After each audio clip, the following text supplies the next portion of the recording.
police force retired their army, and then they're trying to fill both roles of 120,000 extremely capable. There's still only 120,000 Americans who 99% of them don't speak the language. You can get it.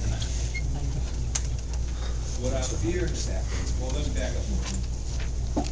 I mentioned, in addition to the other stuff going on in Iraq, paid for a lot of polling.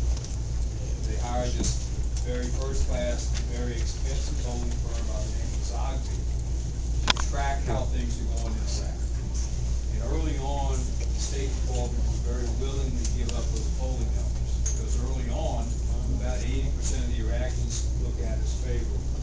About 80% of the Iraqis were glad that Hussein was gone and grateful for the Americans for making that happen. At some point, as your congressman, I quit getting that information. The State Department kind of clammed up on it. And I remember in December, either December or January of 04, maybe both, being in Iraq, being in what they call the Green Zone, meeting with the generals in Basel Bremer, and remarking that I hadn't seen those polling numbers for a while. Are we still paying for those polls? Yeah. I said, well, what do they say? Because it used to be at 80% favorable. And the guy kind of sheepishly said, it's 80%. And I said, we're still at 80% favorable? That's great. He says, no, it's 80% unfavorable. And then I'm like, well, God, how do you win a counterinsurgency when 80% of the people don't want you there? And it's a complete flip-flop from September of 03, the first time I heard that number. In the exact same place, the exact same room. But it got worse. About 60% of the Iraqis said it was okay to kill an American.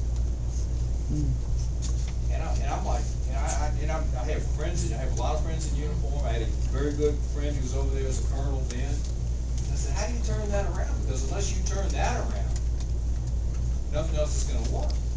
If we don't have the hearts and minds of the Iraqi people trying to help us, tell us where the IEDs are, tell us who's shooting at us, tell us who's making bombs.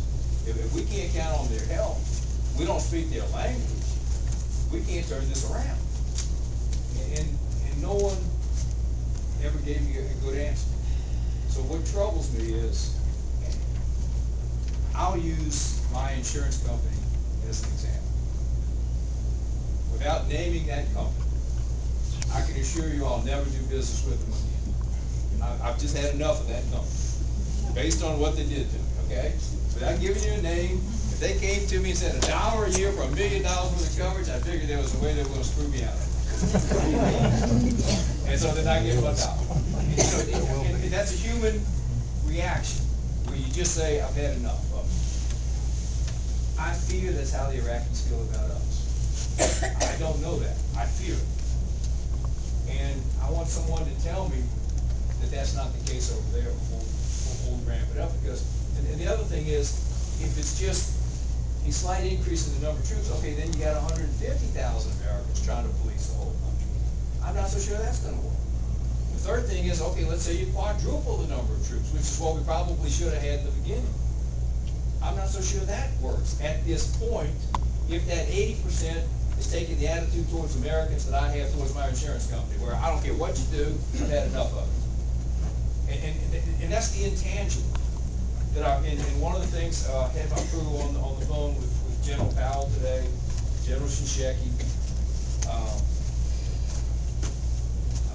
General McCaffrey, General Stephen Blum. The first three are retired, so I think they can speak freely.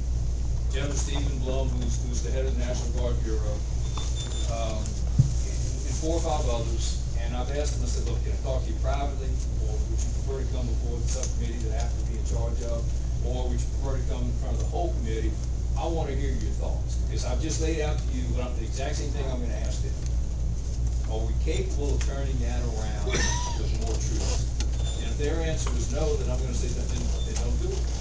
The other thing I'm at the point of doing, and this may sound insane, but as people are searching for what we do, I'm going to recommend to the president that we ask the Iraqis to hold an election. And that's the question. Do you want the Americans to stay?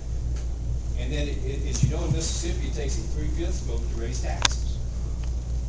And that's the percentage I put on it. Because I don't want just 51% saying we want you guys to stay. Unless 60% of the Iraqis are willing to say, yes, we want you guys to stay, and yes, we're gonna cooperate with you, and yes, we're gonna tell you where the IEDs are, and yes, we're gonna tell you who's making those mines, and yes, we're gonna tell you who's kidnapping people at night. But if they're not in it with us, I'm at the point of saying, heck,